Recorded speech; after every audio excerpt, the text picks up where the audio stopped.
Assalamualaikum dan salam sejahtera. Saya Hamdiah binti Jailani daripada IPGK Ipoh ingin menyampaikan dan berkongsi tentang Digital Learning Object iaitu DLO dalam program Showcase Maya Kapasiti Pedagogi Pembelajaran Bermakna peringkat IPGM semester 1 tahun 2021. Baik, berdasarkan kepada DLO bagi dua kursus yang digabungkan iaitu EDUP 3033 Murid dan Pembelajaran dan PBKK 3052 Seni dalam Pendidikan. Baik, yang pertama sekali perlu merungkai standard untuk kejelasan guru iaitu kita melihat hasil pembelajaran kursus iaitu CLO yang mana kedua-dua kursus ini sesuai digabungkan. Okey. Kalau lihat di sini hasil pembelajaran kursus EDUP 3033 menganalisis teori-teori dan model pengajaran dan implikasi terhadap pengajaran dan pembelajaran dalam bilik darjah. Membentangkan perancangan aktiviti pengajaran dan pembelajaran menggunakan pendekatan strategi dan kaedah pengajaran masa kini. Kemudian bagi CLO PBKK 3052 Seni dalam Pendidikan, menjelaskan teori pembelajaran, konsep asas dan elemen seni dalam pendidikan dalam proses pengajaran dan pembelajaran melalui rujukan sumber terkini. Kemudian mempersembahkan aktiviti seni dalam pendidikan dengan menggunakan kit persembahan bagi bimbingan dan kaunseling di sekolah rendah. Bagi merungkai untuk kejelasan guru, yang pertama iaitu pengetahuan, mengemukakan aktiviti PDP berdasarkan DSKP sekolah rendah, merancang pembinaan kit pembelajaran bagi aktiviti PDP mata pelajaran berdasarkan DSKP dengan mengintegrasikan elemen pengisian kurikulum menggunakan pendekatan, strategi dan kaedah pengajaran masa kini. Menjalankan sesi pembentangan menggunakan kit pembelajaran berdasarkan aktiviti PDP menggunakan pendekatan, strategi dan kaedah pengajaran masa kini. Kemudian seterusnya ialah kemahiran yang didapati iaitu menghuraikan, menganalisis, menghasilkan dan membentang. Dalam perkembangan pembelajaran, menganalisis teori pembelajaran behaviorisme, menganalisis teori pembelajaran kognitif, menganalisis teori pembelajaran konstruktivis, menganalisis teori pembelajaran humanistik, menganalisis model pemprosesan maklumat, model behavioral, model sosial dan model personal, membentangkan pendekatan, strategi dan kaedah PDP, membentangkan kerangka kemahiran pedagogi, membentangkan ciri-ciri pedagogi masa kini dan mencadangkan kaedah dan teknik pengajaran masa kini. Dalam hasrat pembelajaran, saya dapat menjelaskan teori pembelajaran, konsep asas dan elemen seni dalam pendidikan dalam proses pengajaran dan pembelajaran melalui rujukan sumber terkini. Saya dapat menganalisis dan menghuraikan teori-teori pembelajaran dan model pengajaran dan implikasi terhadap pengajaran dan pembelajaran dalam bilik darjah. Saya juga dapat menghasilkan kit pembelajaran dan membentangkan melalui perancangan aktiviti pengajaran dan pembelajaran. Dalam kriteria kejayaan, pelajar dapat menyampaikan teori, model, pendekatan, strategi dan kaedah pengajaran masa kini. Pelajar dapat merancang aktiviti pengajaran dan pembelajaran bagi mata pelajaran berdasarkan DSKP sekolah rendah. Pelajar dapat mengintegrasikan elemen seni, teori, model pembelajaran, pendekatan, strategi dan kaedah pengajaran masa kini. Pelajar juga dapat menggunakan dan mempersembahkan aktiviti pengajaran dan pembelajaran menggunakan kit pembelajaran yang dihasilkan. Kemudian kedua-dua kursus ini daripada CLO yang dirungkai telah dirangkaikan iaitu ada 4 perkara mengikut merangkai standard. Yang pertama, membuat perkaitan antara seni dalam pendidikan Dalam membina kit pembelajaran mengikut DSKP sekolah rendah, mata pelajaran dan pengkhususan bimbingan dan kaunseling.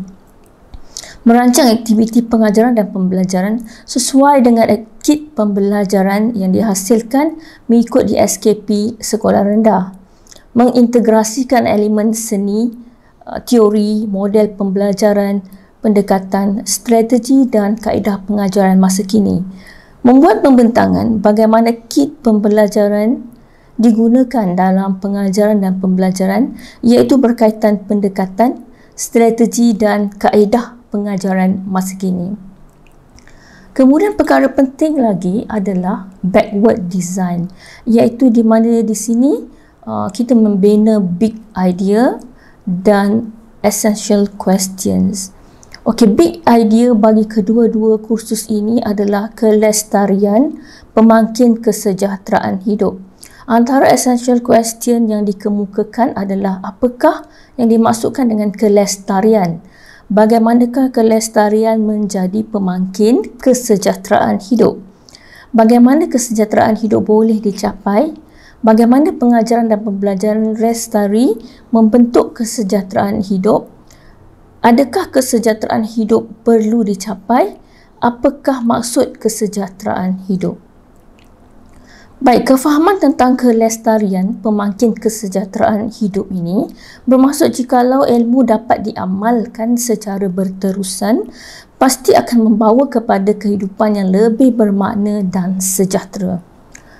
Baik, bukti pentaksiran bagi kedua-dua kursus ini, EDUP 3033, adalah seperti yang dipaparkan, yang mana kedua-duanya saling berkait dan dijalankan secara interdisciplinary. Tugasan ini dilaksanakan secara interdisciplinary.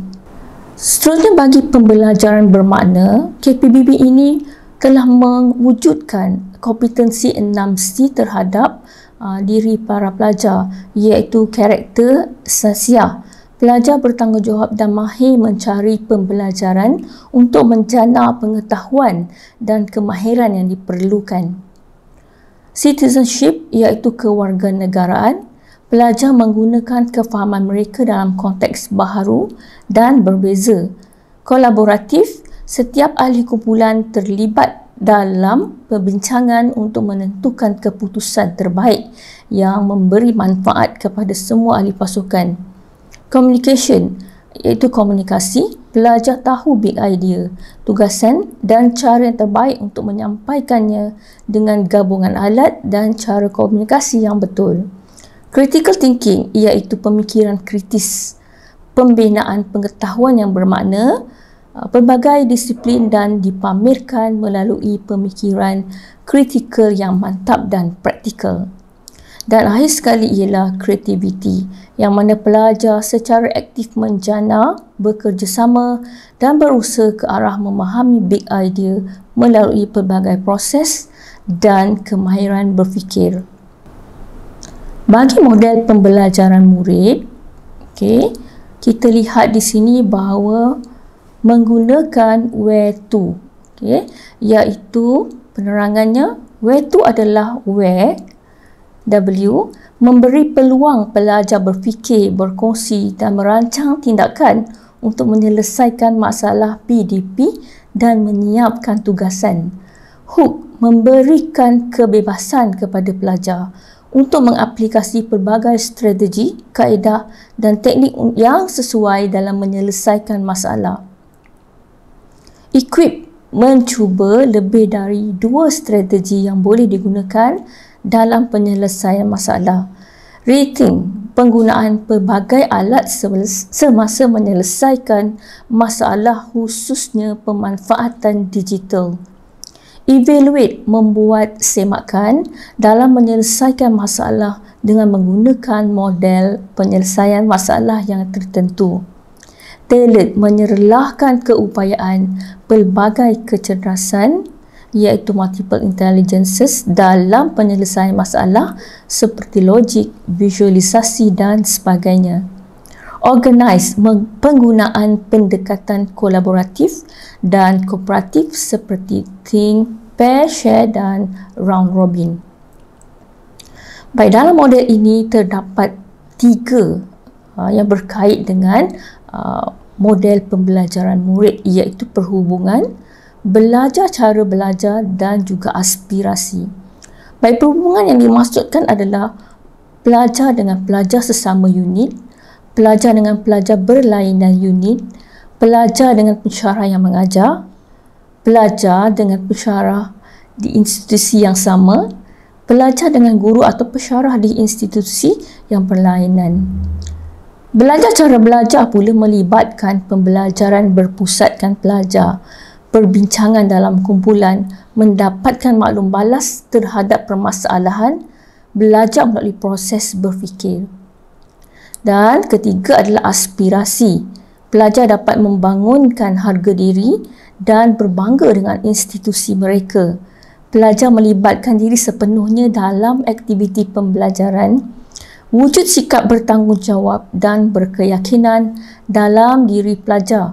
Pelajar dapat menyuarakan pendapat berkaitan pengajaran dan pembelajaran masa kini. Baik, seterusnya berkaitan dengan model reka bentuk pembelajaran, iaitu MRP. Baik, di sini kita gunakan 3 model, iaitu model reka bentuk pembelajaran amalan pedagogi, rakan pembelajaran dan pemanfaatan digital. Okey, bagi amalan pedagogi, penggunaan model pengajaran berasaskan dalam talian menggunakan pelbagai strategi dan alat pembelajaran masa kini. Penggunaan aplikasi seperti Jamboard, Padlet, Quizizz, YouTube dan rakaman slot pengajaran dan pembelajaran pensyarah yang mengajar kursus ini. Baik, di sini disediakan pautan bagi slot PDP, slot tutorial penggunaan aplikasi dalam PDP, pautan perbincangan menggunakan aplikasi Jamboard, pautan perbincangan menggunakan aplikasi Padlet, pautan penggunaan aplikasi Quizizz dalam PDP. Seterusnya, bagi model ini melibatkan rakan pembelajaran yang mana program TikTok telah dijalankan. Baik, guru dan pelajar sebagai rakan pembelajaran dan penglibatan pelajar melalui program TikTok yang menggunakan YouTube Live seperti link yang diberikan dan platform Google Meet. Penceramah jemputan dalam program ini adalah Puan Wan Nomi binti Wan Omar, iaitu penolong kanan pentadbiran Sekolah Menengah Vocational Pendidikan Khas Shah Alam. Tajuk TikTok adalah pendidikan berkualiti mencana kecemerlangan murid berkeperluan khas. Hasil daripada program ini, pelajar unit V khususnya telah membuka minda dan mengembangkan idea untuk menghasilkan kit pembelajaran yang bersesuaian dan dapat digunakan oleh semua peringkat murid di sekolah. Seterusnya, bagi pemanfaatan digital, iaitu 3E, engagement, extension dan enhancement.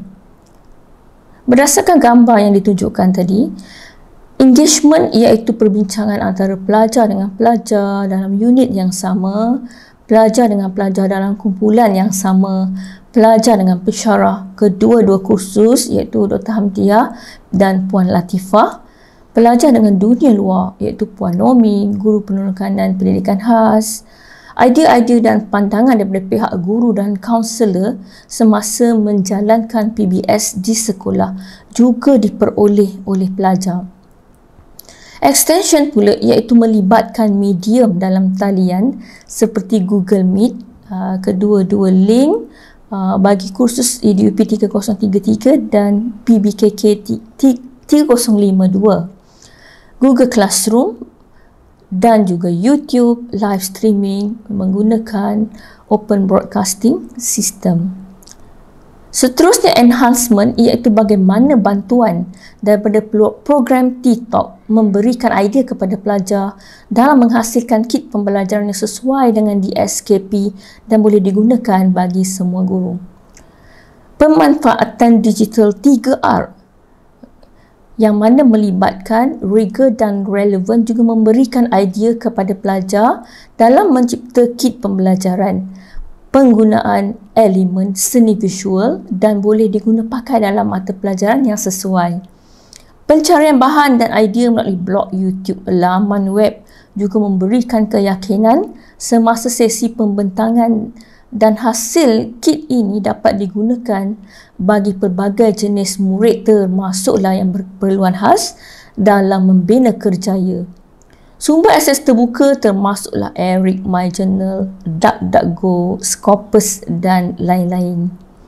Amalan pedagogi yang berkesan, rakan pembelajaran dan berpengalaman dalam pemanfaatan digital yang luas dan pelbagai digunakan oleh pelajar untuk mencapai 3R, kuadran tahap D.